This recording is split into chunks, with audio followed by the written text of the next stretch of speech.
Hi, everyone. Welcome to the July 5th or week 5th of July edition for the weekly housing market update. And thanks for tuning in. I can't believe it's July 31st already.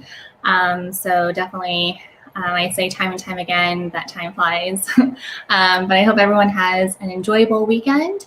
And something new that I'll be doing with my weekly market updates is I'm going to start making it a little bit more interactive. So if there's any comments or any questions that anyone has, feel free to chime in at any time. This is actually being streamed live on my Facebook page, Facebook personal page, as well as my YouTube page. And I'll also be kind of sprinkling some questions here and there too. So feel free to chime in anytime, and let's get started. Okay, so this week we'll be starting with July 24th through July 31st, weekly housing market update. There are some new current events that I do want to share with you guys. So stay tuned for the next 15 minutes and you'll be updated for the week. So this week we'll be going over the condos and single family homes for the trends in San Francisco, and also the current housing trends for the mortgage rates. And also the Fed keeps on keeping the rates near zero. And we'll also be discussing how this has been different since the 2008 crisis. And also there's certain migration trends in the Bay Area, and also some trends that we're seeing linked with Nevada, and how the eviction crisis is going to affect the housing market nationwide as well as California. And I also provided a local perspective in San Francisco as well. And then I'll be going over, some social media, as you guys already know: Facebook, YouTube, Instagram, podcast, Eventbrite, and I'm doing that live every week.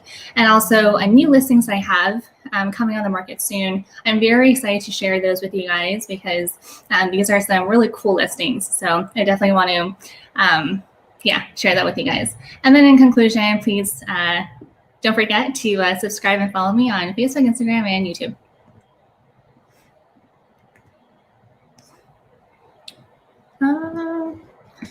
Okay, hold on just a second. Okay, it says PowerPoint is saving the auto recovery file. All right, cool, let's continue. So this week what we've seen, so, this week of July versus the last year's week of July for single family homes, we've seen that there are 90 homes that have been sold this week versus 110 last year. And there's about 81 active listings on the market. And also in terms of the sold listings, these are pending as well as sold for this year. And when we look at the condos, it's interesting to note that there are 71 condos that are being sold or that have been sold and are pending right now. The same week last year, there has been 122 that have been sold. But we are seeing more condos on the market compared to single family homes. So if you look at the ratio, about, I'd say 80% of the homes for single family homes have been sold compared to the active listings. But for condos, there's about 60%. So you definitely see that dichotomy, and it's probably because San Francisco, with a lot of high rises and new developments that have occurred over the past several years in a short period of time, with millennials coming in, now, we can work remotely from home, and there's definitely that shift in terms of the types of properties that are available and staying on the market. So it'll be interesting to see how the property types and the sale of those play out in the coming months. So the mortgage rate for today in San Francisco is very low. It's 3.199% for a 30-year fix, and for a 15-year fix, it's 2.764%. So if you are thinking of buying a home, you're really never going to see rates low like this ever again. So I hope you're locking in your rates today if you are buying a home while you still can. So for everyday Americans with good credit, there are many advantages to historically low interest rates, and riskier borrowers will have a hard time benefiting, however. And the Federal Reserve said on Wednesday that it would keep its benchmark interest rate near zero for as long as it takes until the economy starts to recover from the coronavirus crisis. So I also included this chart, which basically provides a timeline of 2005 until this current day of 2020. And in addition to holding rates near rock bottom, the central bank also said that it'll extend its lending and credit initiatives until at least the end of the year. So the Fed's commitment to low rates means that for everyday Americans, loans are cheaper for those that qualify. But some lenders have stopped offering certain refinancing options and jumbo mortgage programs due to the new risk in the market from the mortgage bailout program. And that's part of the CARES Act. And also the challenge in lending standards have, gotten much stricter. So banks are tightening their standards pretty aggressively because they're concerned that the damage to the economy is going to be long lasting. So I guess my first question to you guys is, would you buy in San Francisco or the Bay Area, and why or why not? Especially because the rates right now are extremely low. And for Lake Tahoe, actually, the real estate is getting snapped up at a record pace.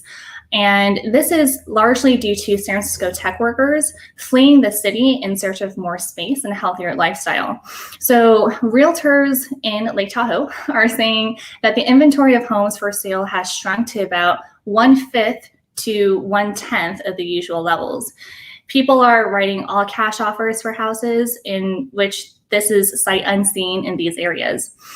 Lake Tahoe has long been a source of escape for Californians looking for a getaway, and on the Nevada side, lower taxes. But the latest housing buying surge is larger than any the market has seen, as tech workers and investors in the Bay Area, as well as media types from Los Angeles, are coming to the Tahoe area in search of larger homes with home offices, more land for the kids to play, and access to outdoor activities such as swimming and bike riding. So the flight from the city got another push this week after Google announced that it's keeping workers at home until July 2021. Private schools in the Bay Area are also announcing that they will likely shift to all online classes in the fall, which then gives families and other reasons to remain outside of San Francisco. I also wanted to touch upon the eviction crisis happening. So the impending eviction crisis will hurt some states more than others. And I also have a slide later on that compares each state.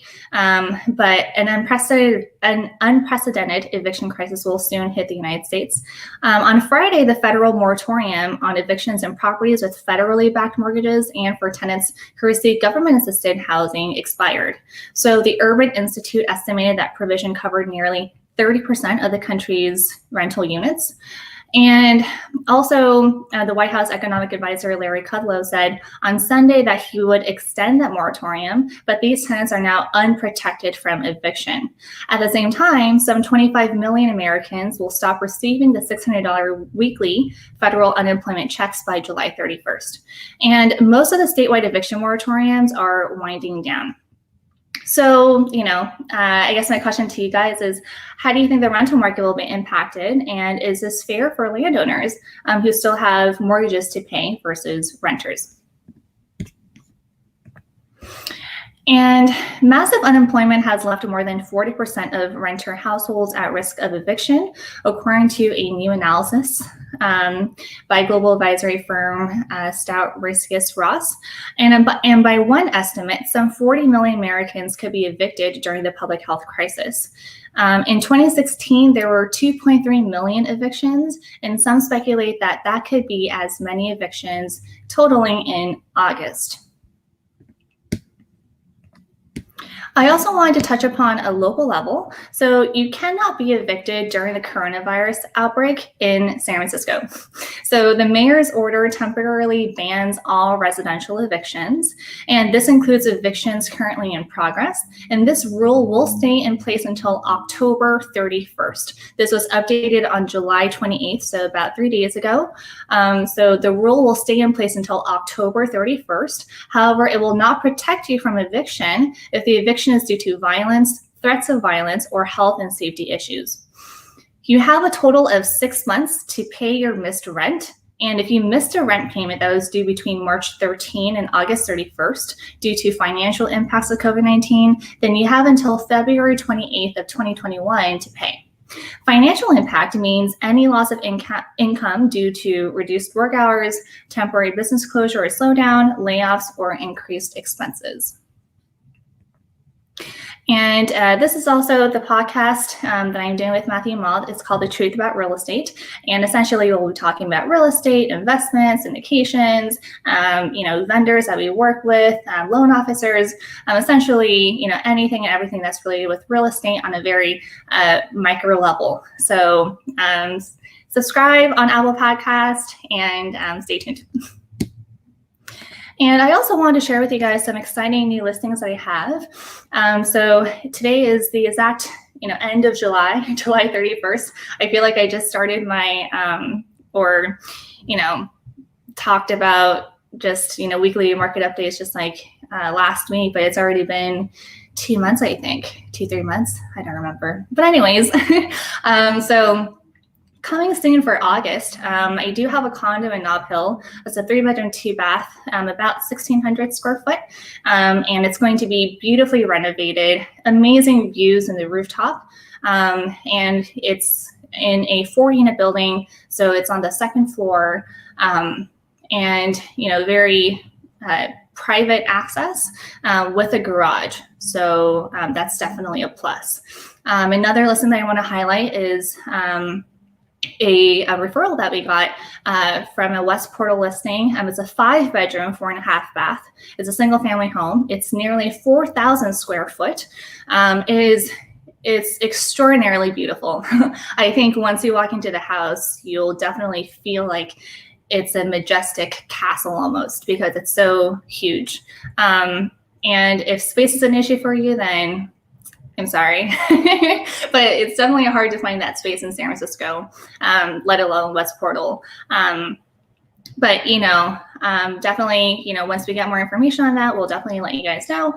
And there is a South Bay listing in Sunnyvale. That's a condo, 2-bedroom, 2-bath. It's a top floor condo. So it has very high ceilings, very airy, and it's also surrounded by parks. So if you're interested in having that nature feeling, this is definitely the condo for you. And available right now, we have a few condos in the East Bay as well as in San Francisco downtown. I do want to give a shout out to the Market Street listing, in which, this is kind of in the work right now, but it was tenant occupied, but the tenant did leave, so it's going to be vacant. So in terms of showings, we are definitely open to all the showings that are possible because we can't have open houses right now. Okay, sorry for that long rant, but anyways, with that being said, please subscribe to my Facebook, Instagram, LinkedIn, YouTube, and Twitter at Susie Lee RE. And also check out my upcoming listings on livesf.com, where you can get the most updated information and neighborhood news on all of San Francisco and the Bay Area. And also, who do you know that I can help buy or sell properties in San Francisco and the Bay Area? I provide the utmost care and expertise with all of my clients, and I would love to help you get what you need fast. And as you can tell, I got about 5 listings in the past 3 weeks, and it's not a matter of if your property will sell, it's when it'll sell. And I'm always about the positive and strong mindset. So with that being said, so let me know when you want to start putting me to work for you. And also thank you for joining me on week 5 of the July weekly market update. I wholeheartedly appreciate the continued support and motivational feedback. So please keep the referrals coming in. I highly appreciate the sellers that have been watching my show and found this as a great opportunity to learn what's happening on a weekly basis in San Francisco, but also provide an opportunity for me to list their properties with me. So I'm very thankful for that. Thank you. So I'll see you again next Friday at 2 p.m. 2 to 2:30, depending on my schedule. But I hope everyone has a wonderful weekend. The weather is extremely beautiful outside, very sunny. So with that being said, have a great one, and I'll see you guys next time. Bye.